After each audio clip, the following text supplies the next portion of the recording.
Good morning, everyone, and welcome to today's webinar. My name is Samantha Richens. I'm the graphic designer here at ZYTO, and I will be hosting today. Before we begin, I want to remind everyone that we have our ZYTO regional events.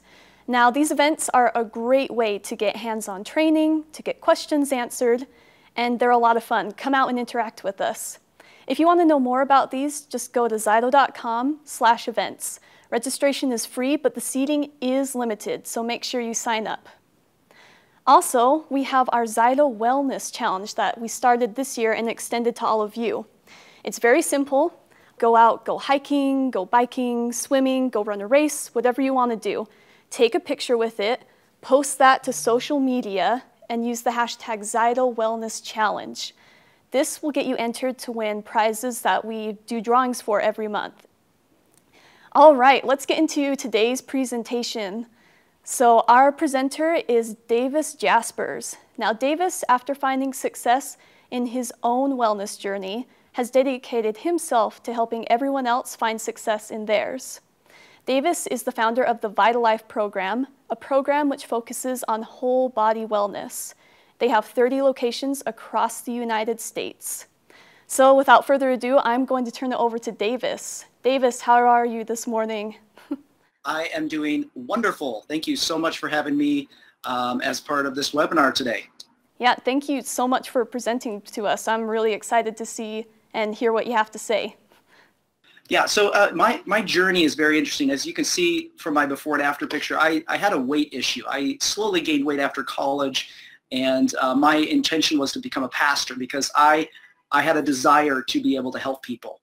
And when I was going through my master's program in theology, I slowly was gaining weight, and I didn't realize that I really had a problem until I got on the scale and I weighed 195 pounds. And I wish that the start of the VitaLife program was something more interesting than just me being a little vain. I had like this extra fat roll under my arm that I didn't like, and so I decided I was going to do something about my weight. I started counting calories and exercising and doing what we're told to do here in the United States, and nothing was working. I was losing weight very slowly. It was easy for me to gain the weight back, and when I finally focused on fixing metabolism and helping my body work better and thinking of diet in a different light, I was able to drop 30 pounds in 40 days. And you can see my before and after picture there. That was 5.5 years ago. And since that time, I've been obsessed with trying to help other people achieve that same, those same results and the same lifestyle change that I was able to experience there. And that's where the VitaLife program was started. We're here in studio several times. I've been on Windy City Live. This is a shot from there. It took our business from being really busy to insanely busy, and I just feel privileged to be a part of this and to be able to share this journey with each of you guys, and to be able to be one of the people on the fighting lines for the health of our country. And as you'll see throughout this presentation, my passion and desire is to change the health of our nation by fighting the #1 killer right now, which is lifestyle and obesity-related illnesses. And I know that those of you out there, you're fighting that same battle with me. And it's so important that we are the people who are the voice of reason in a country that is unreasonable with our health care.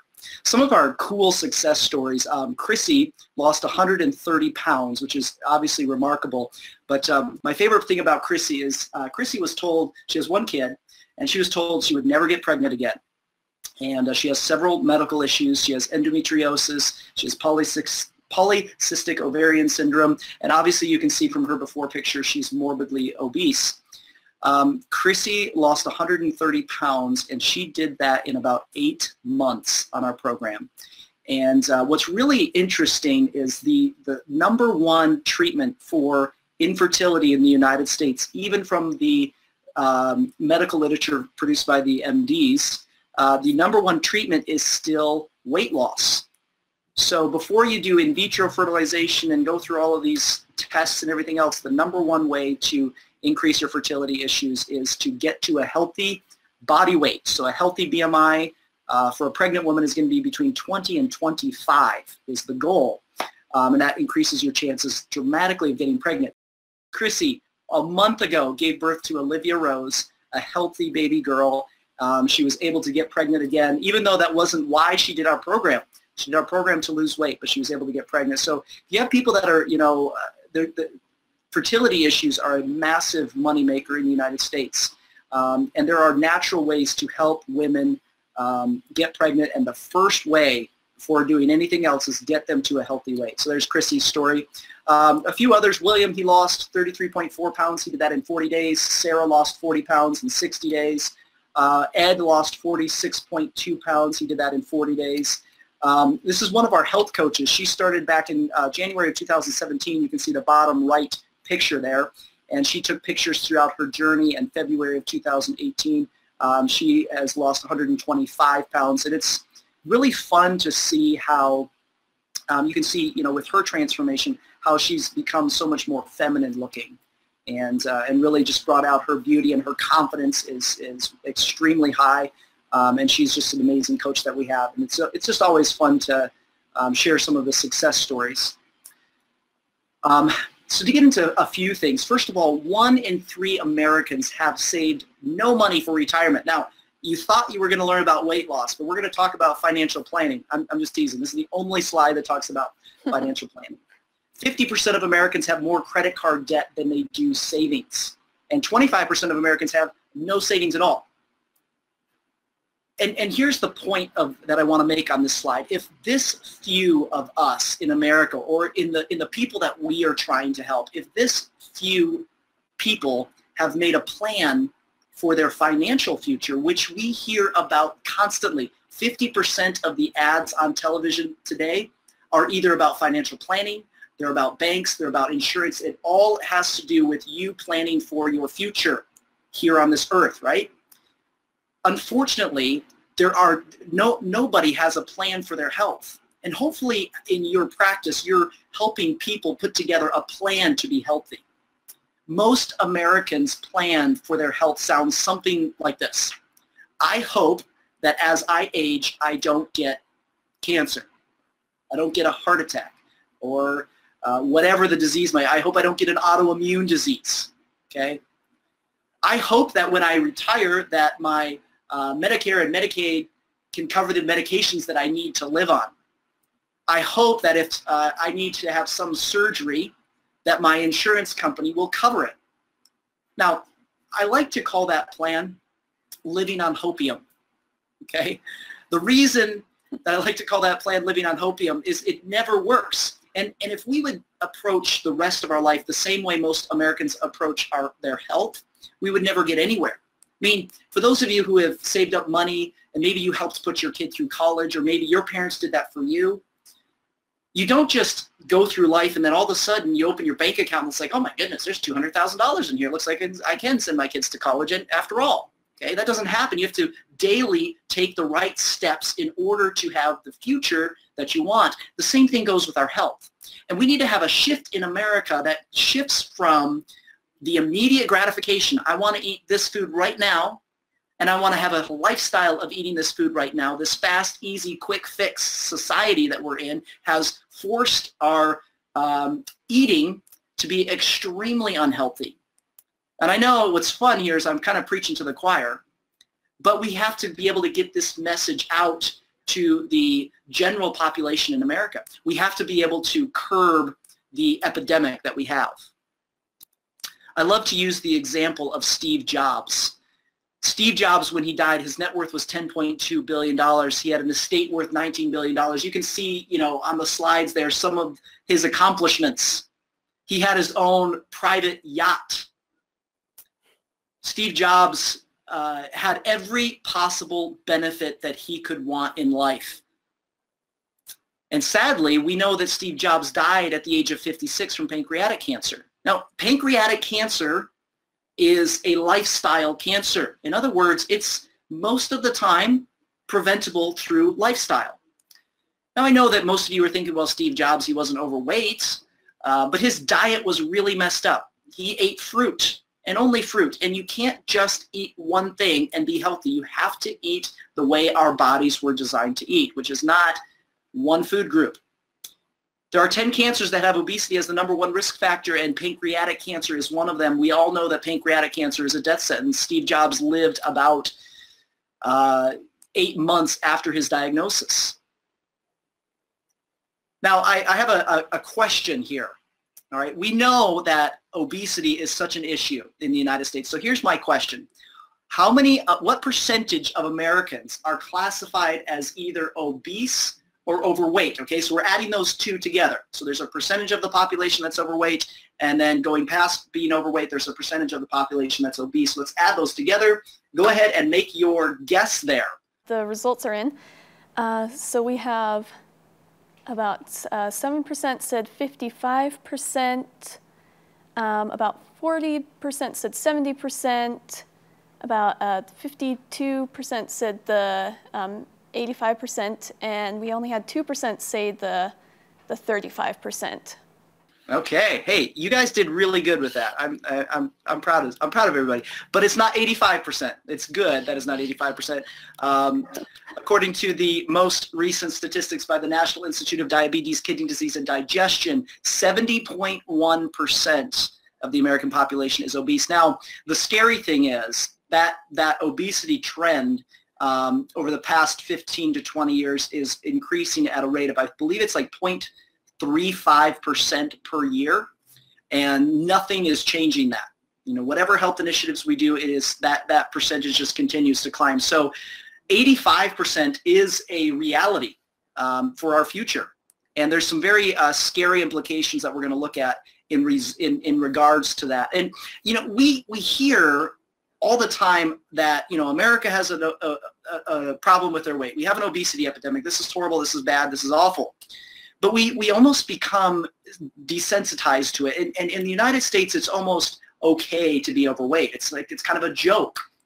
And in fact, it's, you know, when we actually see someone that's a healthy weight, maybe you yourself as a practitioner, you take care of yourself, you're a healthy weight, and people think you're too thin. Okay, because we don't know what a healthy weight looks like. So America is one of the top nations when it comes to being overweight and obese. The best nation is Japan. So another question for you. So I want to show you guys the difference here. What percentage of Japanese citizens are classified as obese or overweight? So I'll give you guys a few minutes there to guess. Now, it was interesting, a few of you on the previous question had put 35, it was either the 30 or the 35% that we had put in there. That is the obesity, the current obesity trend in the United States. So just to, so your statistic from the Center for Disease Control wasn't that far off, okay? So it was just, we didn't add in the overweight as well. All right. Everybody get a chance to so it looks guess. like the results, yeah, the results are coming in. Okay, so we almost have a tie actually between the 10% and the 3%. About 40% were split between those, and then about 20% said the 20%, and it looks like nobody said 40%. So nobody said 40%. Yeah. Okay, so yes, good. So the correct answer here, it's 3%. Now here's what's insane. The Japanese have a different BMI standard that they use. So in America, healthy BMI is between 18.5 and 25. If you're between 25 and 30 on your BMI, you're overweight. If you're 30 or higher, you're obese. Okay. In Japan, they knock off 5 off of the BMI. So if you are between 25 and 30, you're not overweight, you're obese. Okay, so they have a stricter standard for what they classify as obese. So and then Japan also has the highest life, or the longest life expectancy. All right, now, I know a lot of people in the medical community are going to say, well, that's because their genes, they just have great genes, right? Wrong, because you take a Japanese person and you put them in America and they have the same problems. It's because of our food. Okay, we're not eating what our species should be eating. So when we talk about diet, and when you talk to your patients about diet, we need to redefine diet, because we think of diet as this awful 4-letter word. We think of diet as like, oh my goodness, this is something that I start January 1st and I quit February 20th, right? That's diet, and it's such a bad word, but diet should be defined as what does a species eat for optimal health? Now, we've all been to the zoo, and if you haven't, you live under a rock, and you should go to the zoo. It's pretty cool. We've all been to the zoo before, and when you go to the zoo and you go to the elephant enclosure, it's not like you see fatter elephants. They're all fat, and they're all equally fat. It's not like there's the embarrassed elephant that's over in the corner that's got the really big pot belly. They're all fat. Now, there's bigger elephants and there's smaller elephants, but they all are fat and equally fat. Why? Why in the animal kingdom do we not have this wide disparagement? I don't know if that's the right word. This discrepancy. There we go. Why do we have this wide discrepancy in, or why don't we have a wide discrepancy in the composition of the animals? You know, the animals are all, generally speaking, the same. Now, there's bigger and smaller, but the composition is the same. The percentage and ratios are all the same, but we come into Americans, we all look so drastically different. Okay, that's because we're eating things like ding-dongs and ho-hos and Twinkies and Fruit Loops and, you know, all of that stuff. That's our problem. We're not eating what a species should be eating. If we were zoo animals, it's not like the zookeeper is going to look at us and say, oh, you know what? That person looks like we should feed them Fruit Loops every morning. We don't go to the elephant enclosure and the elephant's got his trunk in a box of Fruit Loops and he's snorting up Fruit Loops. That doesn't happen. And it's funny because when we think of it that way, it's ridiculous, right? You don't see, you see the monkeys eating what monkeys eat, bananas and fruit and stuff like that. They're not in there with silverware, sawing on a T-bone steak, right? But the lions might be. The lions might be, they're not gonna, saw, but you get it. They're gonna eat, right? You're gonna eat the meat. That's because they're eating what they should eat. Now we have in America, we have what I would like to call, and I'm sure you have called them this before, frankenfoods, where we have all of these genetically modified things. We have all of this chemistry that is going to make the perfect recipe so we can have these quick, easy meals. We can have this bar on the go. And I have people all the time ask me, well, what about this shake? Isn't this shake better than this shake? Well, yeah, but they're both crap. One's just a worse crap than the other. I'm not going to eat either of them. Sorry. I'm going to eat what I'm supposed to eat, which is fresh fruits and vegetables, a lot of vegetables, and a little bit of protein. From clean, healthy sources. The related illnesses from obesity, heart disease, osteoarthritis, gout, breathing problems, high blood pressure, stroke, type 2 diabetes, and several types of cancer. It's interesting. If you go to the Cancer Research Institute of America, they have said 95% of cancer is preventable through lifestyle. That's them saying it. That's not us saying it. That's them saying it. They're saying that there's only a 5%. There's only 5% of cancers that there's nothing you could do about that are completely genetic. But what do we do in the United States? Just like, oh well, I guess I'm just doomed to have cancer, so I better just live it up.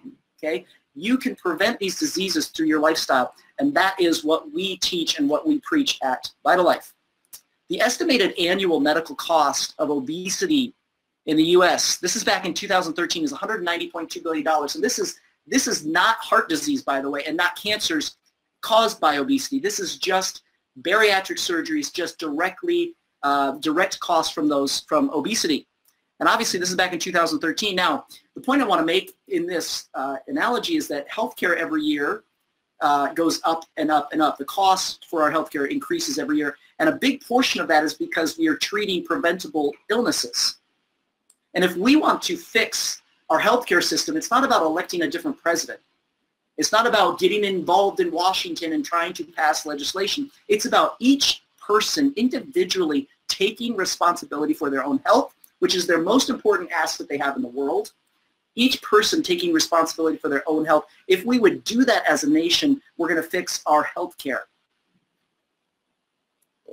The medical cost, the direct medical cost, in other words, what comes out of your pocket if you are obese, is $1,429 on average more. This George Washington University study in 2013 is a very interesting study. It actually even went into studies. It was a meta-analysis. It went into looking at studies where they even looked at, does gas cost more for driving your car around if you're obese? It does. It's amazing. Okay. For obese females, your job earning potential is significantly less. It's about 20% less than someone that has the same IQ, than someone that has the same job that just happens to be at a healthy weight. Obesity affects America. Obesity affects you. It affects your healthcare. It affects your direct costs that you pay.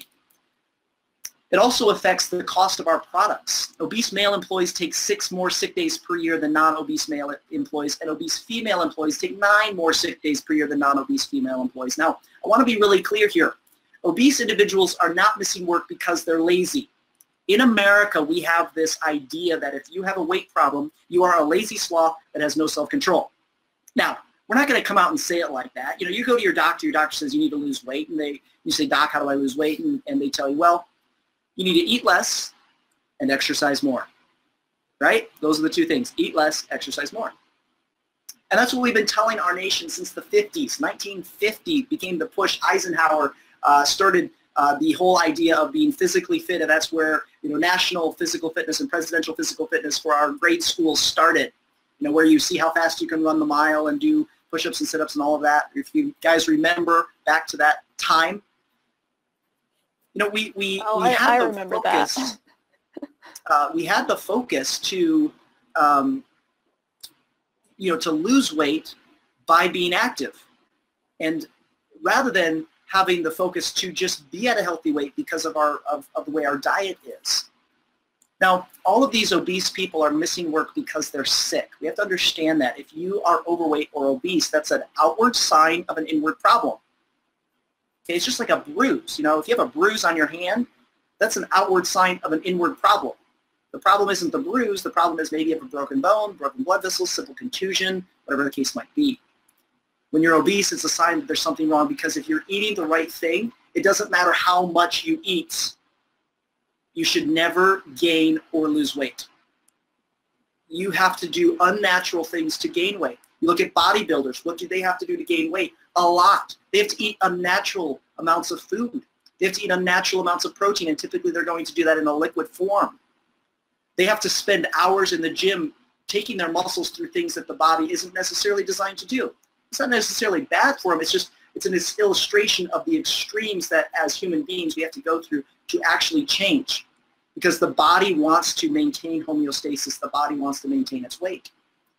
All of these absenteeisms cost American businesses $6.4 billion per year. This is that same George Washington University study, by the way. It's available online. You just search, you know, George Washington University study 2013 obesity, and you'll be able to pull it up. $6.4 billion a year. That is only from obese people missing work. If we also factor in the loss of productivity from obesity in the United States, that costs $30 billion a year. So obesity affects our healthcare big time. Obesity affects how much we spend on stuff. All right. Even things like the laptop that I'm using right now, there's a direct cost on that laptop and obesity because of the loss of productivity in the workplace. That's why it's cheaper to have things made in other countries. One of the many reasons why it's cheaper to have things made in other countries. So I also want to point this out.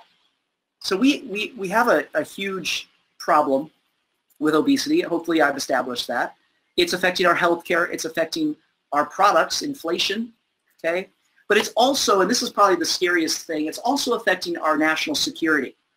If the obesity trends continue in the next 20 years as they have in the previous 20 to 30 years, we won't have enough healthy young men and women to fight for our country. When we hit that 80 to 85% threshold, that's when we're not going to have enough healthy young people to fulfill the military positions that we need fulfilled. So we're going to have to do one of 2 things: either have to have our change who we let into the military, or we're going to have to go with a deficit. But I want to show you the epidemic and the spread. And as we go through these maps, I'm going to go through it quickly, but you can see how we have a massive problem and how there's not real hope in the future of reversing this unless we as practitioners motivate and inspire the people that we're taking care of to change their lifestyle and to influence those around them to do the same thing. So here's 1990. The worst state there was 15 to 20% obesity. You can see more joined that in 93. Here's 94, 95, 90, 98. Okay, a new category, 2000. 2003, we have 25. We have 30% obesity in those states. 2004, 2005, a new category, 2006, 30 to 35% obesity in that state. 2007, more joined. 2008. So we have a huge problem. And I want to point out, it's not because America's lazy. I believe that America is the greatest nation in the world. I still believe that. America has some of the most ingenuitive, smartest people in the world.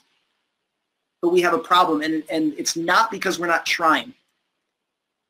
Okay, we have a problem because our approach has been wrong. Our approach has been, you lose weight by being more active and by exercising, and that is because our food companies are pushing that. There's 11 food companies that control 90% of America's food. They don't want you to be told that you have to eat better. They want you to eat the things that come in the boxes and the bags and say you just need to go out and exercise more. So here's our next poll question here. Which country exercises the most? Is it Italy? Is it the Netherlands? Is it Japan? Or is it the United States? Which country exercises the most? I will give you a very interesting statistic here with this. We have actually the highest exercising country on the list and the lowest exercising country on the list. Okay, yep, so the results are in.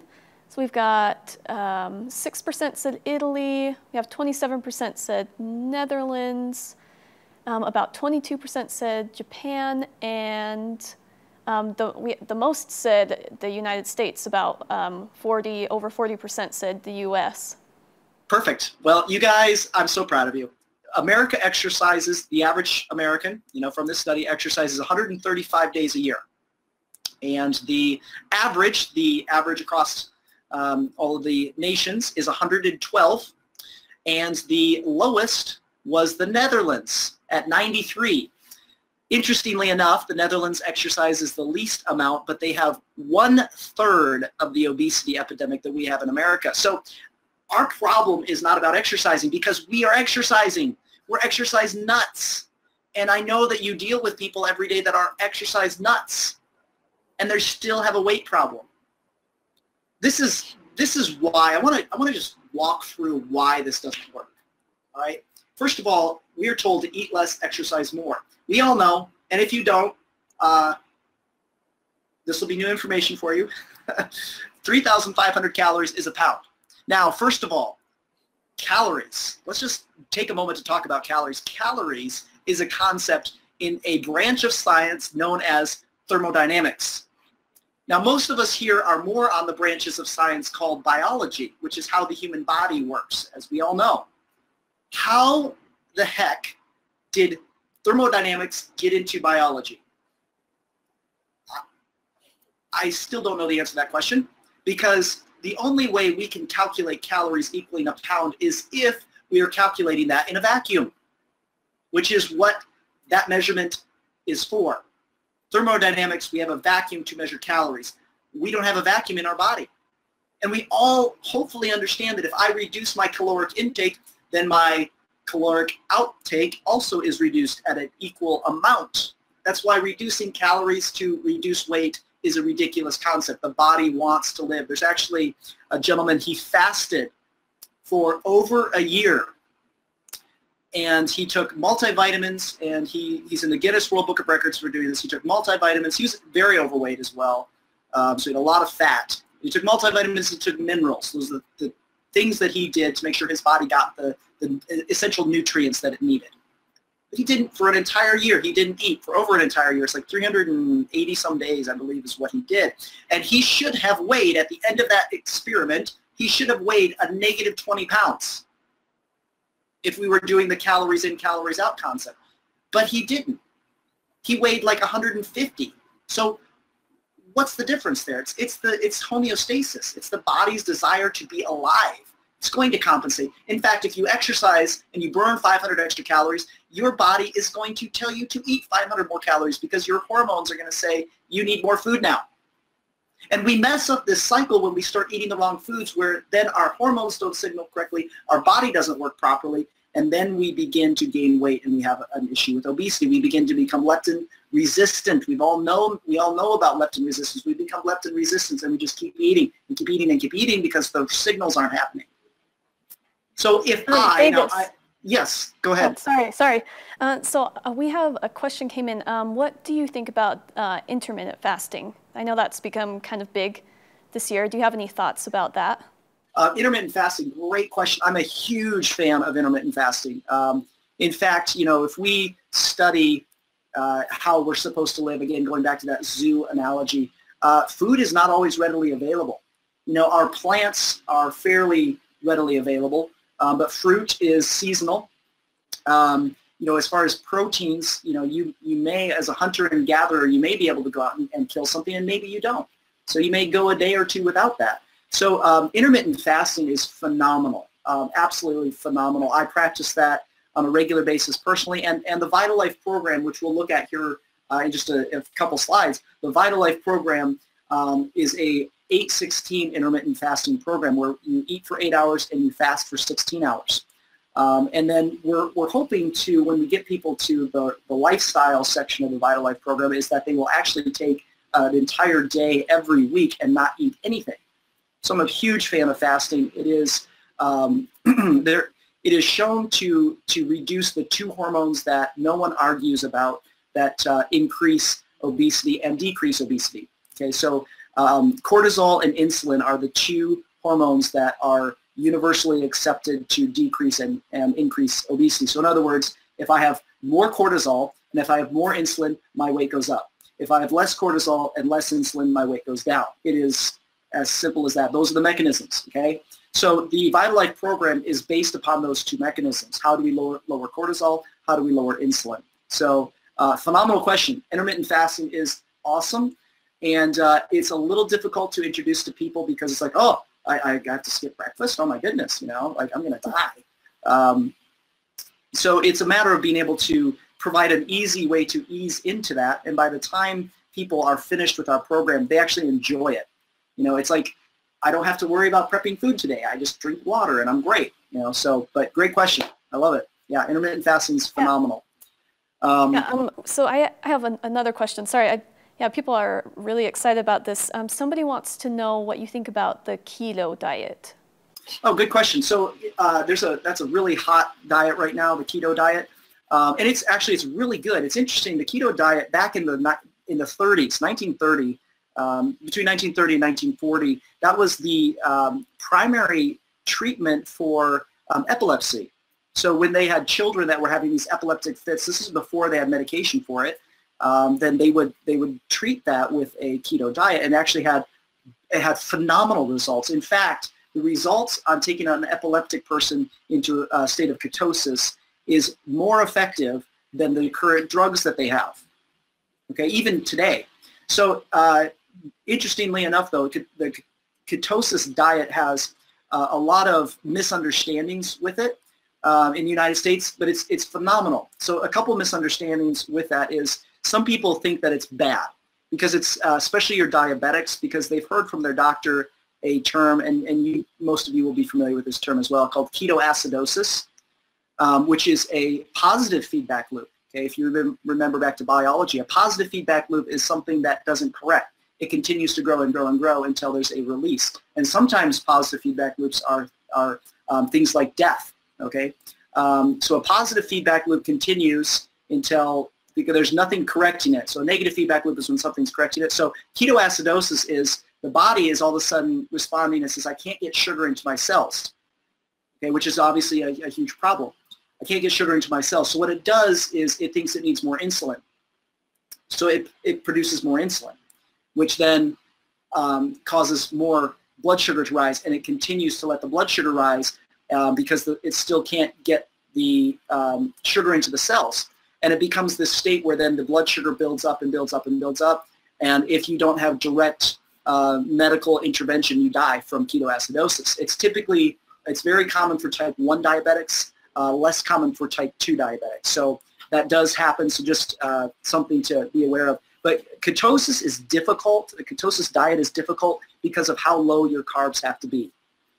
So your carbs on a ketosis diet, you have to be like under 30, I want to say under 30 grams of carbohydrates a day. So like you can't even eat like a full apple.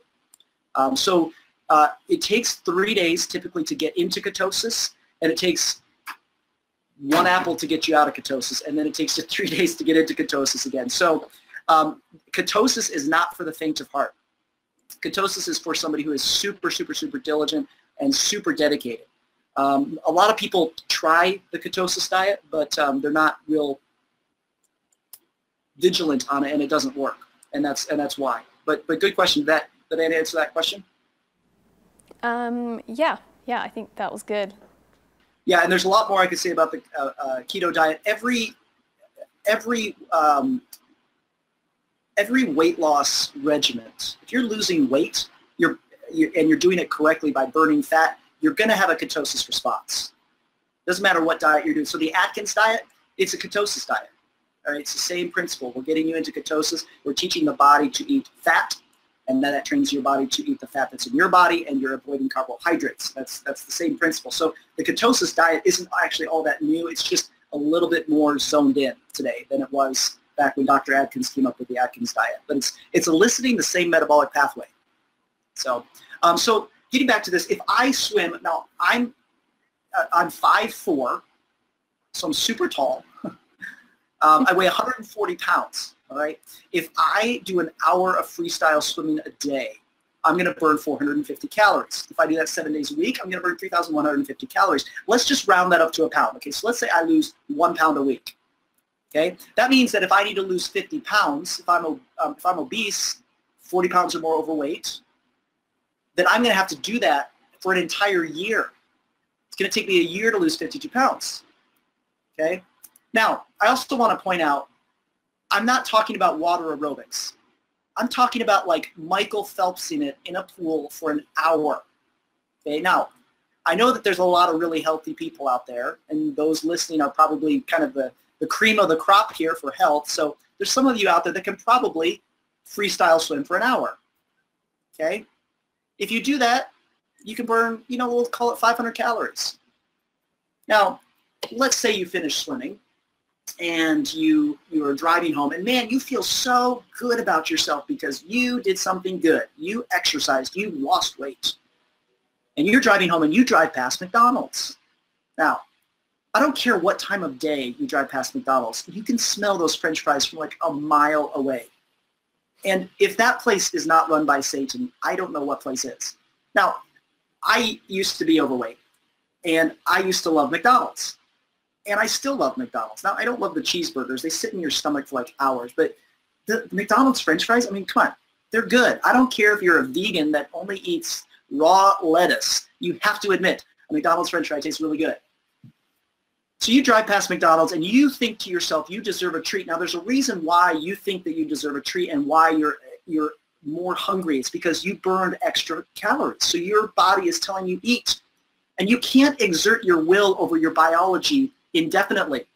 So by just you saying no, no, no to eating is not going to help. And by us encouraging our clients, eat less, eat less, eat less, all it's going to do is going to make them obsessed with eating. So I go through the McDonald's drive-thru, and let's say I get a Big Mac. Now, a Big Mac is 563 calories. That includes the special sauce, for those of you who wanted to know that. If I eat a Big Mac every day to reward myself for the swimming I did over the course of a year, I'm going to gain 12 pounds, assuming that that Big Mac did not do anything to damage the efficacy of my metabolism. But yet, this is America. Or, we'll be good for 5 days, and then on the weekends we'll go out and we'll drink and we'll party, and we can never lose weight because we are in a constant state of bombarding our body with garbage, and our body never has an opportunity to actually go through a healing process. First of all, raise your hand if you have time to swim for an hour a day. Okay, I can't see anybody, but I'm assuming most of you are not raising your hand, and if you are, maybe you could get a part-time job or something. No, I'm just teasing. Hopefully that hopefully you make that a priority. So what needs to happen? So hopefully by this point in time, you understand that the way we've approached weight loss in America is the problem. Do we get that? the way we have addressed the problem is the problem. The problem is not obesity. It's the way we've addressed obesity. It's what we're telling everybody to fix their problem. We're telling them to go out and exercise more and eat less. It doesn't work. So what needs to happen? All right, well, first of all, we need to assess the underlying cause of weight gain. Now, I know that there's some of you that have probably done Weight Watchers. I know that you have clients that have done Weight Watchers, and I'm not picking on Weight Watchers or anybody, but you don't walk into Weight Watchers and they say, hey, welcome to Weight Watchers. You know what we're going to do today? We're going to assess the underlying cause of your weight problem. No, they don't do that. They're like, hey, welcome, get on the scale. Here's your weight. Sit down in this circle, and we're all going to take turns talking about the things that we ate this week. And you stand up and you're like, hi, I'm Davis. And everybody says, hi, Davis. Like, this week it was a rough week for me. My daughter started school, and I had this happen, and I had this happen, and I had this happen, and so I ate a Twinkie and a Ding Dong and a Ho-Ho, and I actually gained a pound this week, but I'm really encouraged because I learned something about myself. No, stop. It's ridiculous. We need to be coaches. We need to be able to sometimes smack people upside the head and say, what you're doing is stupid. You are legitimately killing yourself by your decisions. There is never a reason to eat that garbage unless it's in your plan of your health. So we have a company, one of the largest weight loss companies in the United States is telling you and telling the United States, hey, it's freestyle. Eat whatever you want. No, you can't eat whatever you want because you have a problem.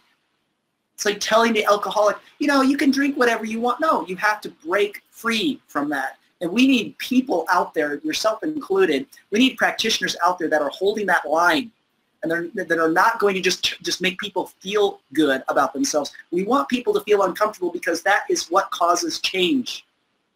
The more uncomfortable you are, the more you're changing. We need customized programs. We need to hydrate, cleanse, and balance the body's pH. I won't go into details. You guys know about balancing body's pH. You know about alkalinity and acidity issues, and if you're on the normal American diet, you have slightly acidic blood. We need to go through cellular detox. We've got to separate the microbes from the cells. That has to happen. We can't just lose weight by changing our diet. We have to also be detoxing at the same time. We need to fix digestive issues. If your client isn't pooping at least once a day, it's a problem. If they're eating gluten, it's a problem. Okay? Hey, we have to David? also focus on fat burning. Yes. Sorry, we've got another question. Someone wants to know what you think about the blood type diet, since you mentioned blood just a second ago. Good question. Yeah. The blood type diet, I've done a little bit of research on it. It's great. It honestly is. The caveats, the positives and the negatives that I find in that diet, it doesn't do an amazing job of being black and white for people. It tends to be a tool that if the right person uses it, they'll do really well. Okay? The problem is that people will take this tool and then they'll say, oh, well, these are the foods that are better for my body, and they'll eat those foods, and let's just say tomatoes are not good for them, right, for their blood type. And they won't eat tomatoes, okay? But they'll eat Cheetos. So the problem that I find with that diet, like Americans need to understand how bad processed foods are. Now we understand that, you understand that, but the blood type diet, the problem with it is it stops there. It's like, here's the foods that are good for you. Most Americans understand that donuts are bad for them. And most Americans understand that vegetables are good for them, but it doesn't change what they do. So the problem with the blood type diet, as with a lot of diets, is it ends at data. Here's data, but it's not giving me a great way to overcome my health challenges when it comes to that data. But if you could, if you could do a blood test and if people and come up with a way to help people follow through with it, it would be phenomenal. The downsides are the time. Obviously, you got to take the blood and get the results. So there can be a little lag, and that's where when we get to the slide here, that's where the ZYTO really helps us out, because it allows us to have the clues of what's going on in the body, what the body needs to overcome different issues without spending the time to do a blood test or the money to do a blood test. So, you know, with the ZYTO scans that we've developed, you know, we're able to go through around 2,800 biomarkers in the body relating to weight in 17 and a half minutes, including going through digestive issues and detox and things like that. So, but great question. It's not, the concept is phenomenal, but the practicing it is the challenge. I love using this slide. Does everybody get the same prescription from their doctor, from their eye doctor? Oop. You know, it would be funny, wouldn't it, if you walked into your eye doctor and your doctor said, hey, here's your glasses, and he just took the glasses off his face and handed it to you. And we think that's, of course, a funny example, and it's kind of ridiculous, but yet in America, that's exactly how we're approaching weight loss. We are giving everybody the exact same recipe, and somehow we're expecting that to work. I'm going to go through this slide quickly. This is a body composition analysis of one of our patients, and it's a before and after here. So you can see, I want to, if you look here at the graphs at the bottom, the body mass index, so his BMI is 30.9. So 54-year-old male, he's 6'1". His BMI is 30.9. So this man is medically classified as obese, okay? So that yellow range between 25 and 30, that's the overweight category. Between 30 and 35 is the obese category. Between 35 and 40 is morbidly obese, and then it goes super morbidly obese in class 2, 3, 4 obesity, and so on and so on and so on. The Center for Disease Control has statistics attached to your BMI. If your BMI is between 25 and 30, you have a 50% chance of dying from a weight-related illness. If you're 30% or higher, you have a 75% chance of dying from a weight-related illness. And in America, we tend to dismiss the BMI. We're like, yeah, BMI is so, it's ridiculous. There's no way somebody can weigh so little, right? We've all heard that. Maybe you even think that. Now, if your BMI is high, but your body fat, which is the next graph there, your body fat is in healthy ranges, yeah, you're okay. Okay, but that's not America. You know, and if your body fat is low and your BMI is high, you look kind of like, you tend to look like this. All right, now, for the guys out there, this is an actor. His name is Dwayne Johnson. Ladies, I know you know who this is, okay? Right? But his body fat is like 10%, and his BMI is 38, okay? So my point is, when you have your patients fighting you on BMI and weight, you look at their body fat percentage. If those two are correlated, then yeah, they have a huge problem. And if they're not, they're going to look like The Rock. Body water percentage is something else that we focus on. Most diets, you lose water weight. We actually want to increase water weight on our program. So this gentleman came in at 47.8%, which means he's about 8 pounds down on body water. Okay, so he's missing a gallon. So he's not almost hydrated. He's missing a gallon of water. Okay, this is very common. You want your body's cells to look like the happy grape in the picture. That's when you're at, for a man, you're at 50% or higher with your hydration. Ladies, 45% or higher at your hydration, you're going to look like that nice happy grape. When you're dehydrated, you're going to look somewhere between that sad grape and the prune. This gentleman would probably be the sad grape. And this slows down every single bodily process. You understand metabolism is the sum total of all the chemical reactions that are happening in your body. If your cells aren't hydrated, every one of those reactions is slow. In fact, think of it this way. If I were to take a handful of those healthy grapes and roll them across the table, they're going to roll without a problem. If I take a handful of those raisins and I do the same thing, what's going to happen? Not much. They're just going to be like blah, blah, and that's it. All right? Well, a lot of our clients, their bodies are working like that blah, blah, because they're not hydrated. And in fact, even water retention is a sign of dehydration because the body is retaining water because it's not getting into the cells. It's that interstitial swelling. And then what do we do in America? We give them a water pill. So we get rid of the water around the cells, but we're not actually fixing the problem because the problem is that water needs to get into the cells. That's one of the things that we focus on our program. Look here at the last graph, visceral fat. That's the fat that's around your internal organs. Guys tend to struggle with visceral fat. It actually creates a set of hormones as well. It's that brown, hard, compacted fat. It creates a set of hormones as well that interferes with your body's signaling, and it makes weight loss even that much more complicated. Directly related to heart disease, directly related to type 2 diabetes. Visceral fat is the silent killer for men. Got to have that under a 12. He's at a 15. If you look at the last writing part right above the word analysis, it says metabolic age. This gentleman, he's 54, but his metabolism works like a 74-year-old. Now, metabolism is also It's your thoughts. Have you ever thought about what a thought is? Well, it's a chemical reaction that plays into your metabolism. So if your metabolism is slow, your thoughts are slow. Your drive and motivation in life isn't what it should be. So here we have a 54-year-old man whose body works like a 74-year-old. After we took him through a 40-day program, the VitaLife program, and after 40 days, he lost right around 40 pounds. His body mass is 26. Still needs to lose some weight, but he's got a great start. Body fat percentage 22.6. Body water 52%. So on most diets, people dehydrate. We're actually hydrating the body. We increased about 5% body water throughout a 40-day program, and visceral fat dropped down to an 11, and this is just after 40 days.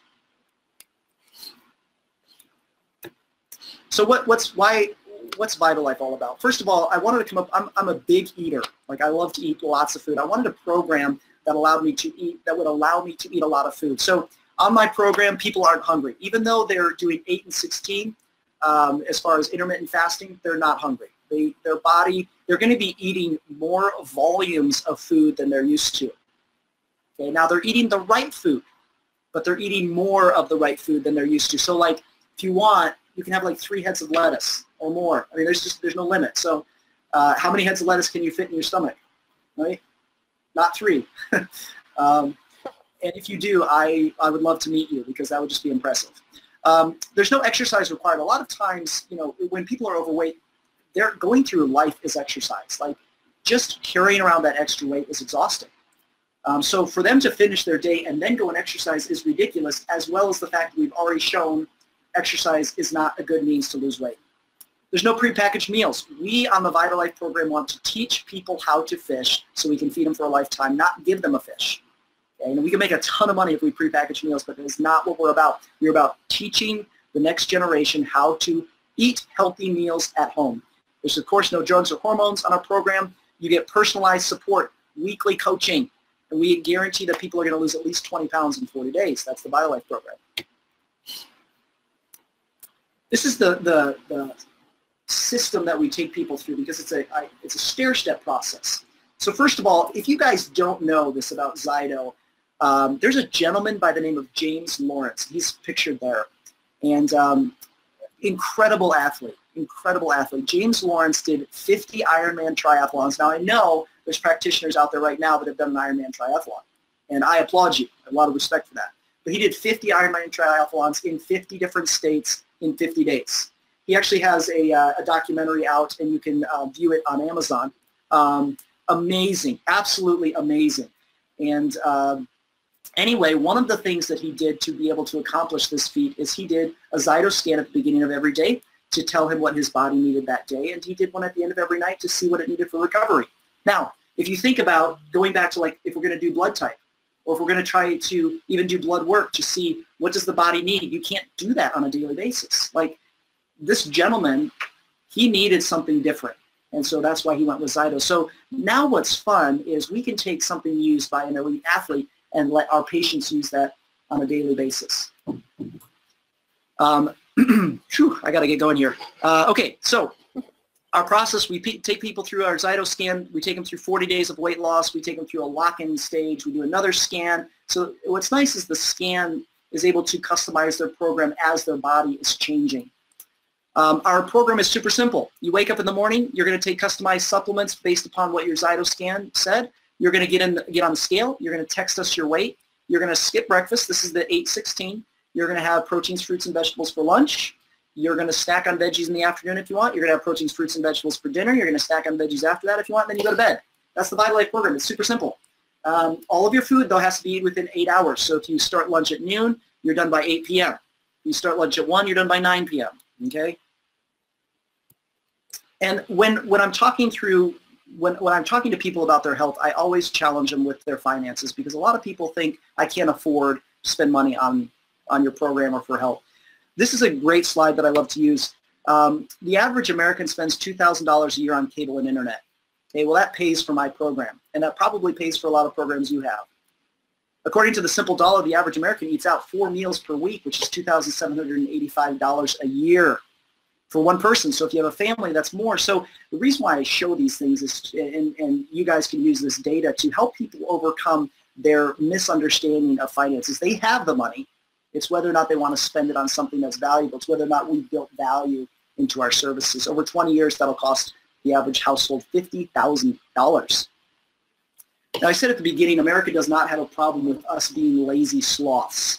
America has a problem with being insane because we keep on going back to the same thing over and over and over again, and somehow we expect to get different results. And that's weight loss in America. And I'm so sorry that I don't have time for questions. I have to go on TV. And if we want, Sam, if we want, I could, if you send me all the questions, I can do a YouTube video and I can answer all the questions and then post it up and send it to you guys so you guys can send it to everybody. But I have to go right now. I have to go get makeup on. All right. Well, thank you so much, Davis. Thanks for giving us your time today. It was super interesting. And yeah, we'll let you go. We don't want you to be late for your TV spot either. So I appreciate it. If any of you, yeah, we'll get those questions to you too. And also, Davis's contact information is on your screen. So if you have any more questions for him, or if you want to know more about VitaLife, just go ahead and email davis@vitalifeweightloss.com. So once again, thank you so much for joining us, Davis. Yes, thank you guys. Thank you so much. We'll talk to all of you later. And just as we wrap up now, I just want to remind everyone, once again, we have our ZYTO regional events. These are a great way to get questions answered and to learn more about ZYTO. So if you want to know more about these events, just go to zyto.com/events. Also, I want to remind everyone that we have our wellness challenge happening. It's really easy. Take a picture and post that to social media. The hashtag is ZYTO Wellness Challenge. That will get you automatically entered to win great prizes that we do a drawing for each month. And finally, if anyone out there, if you have questions for us, if you want to know more about ZYTO, go ahead and reach out to us. Contact information is on your screen, and we're more than happy to help you. So that's it for today's webinar. Next month, our presenter is going to be Krista Smith. Now, Krista is a distributor of essential oils. She is a very successful businesswoman, and she has 15 kids. She's going to be giving us tips on how to grow your business, so make sure that you join us next month. That's going to be April 3rd, same time as always, 10 a.m. Mountain Standard Time. And thanks for joining us. We will see you next month.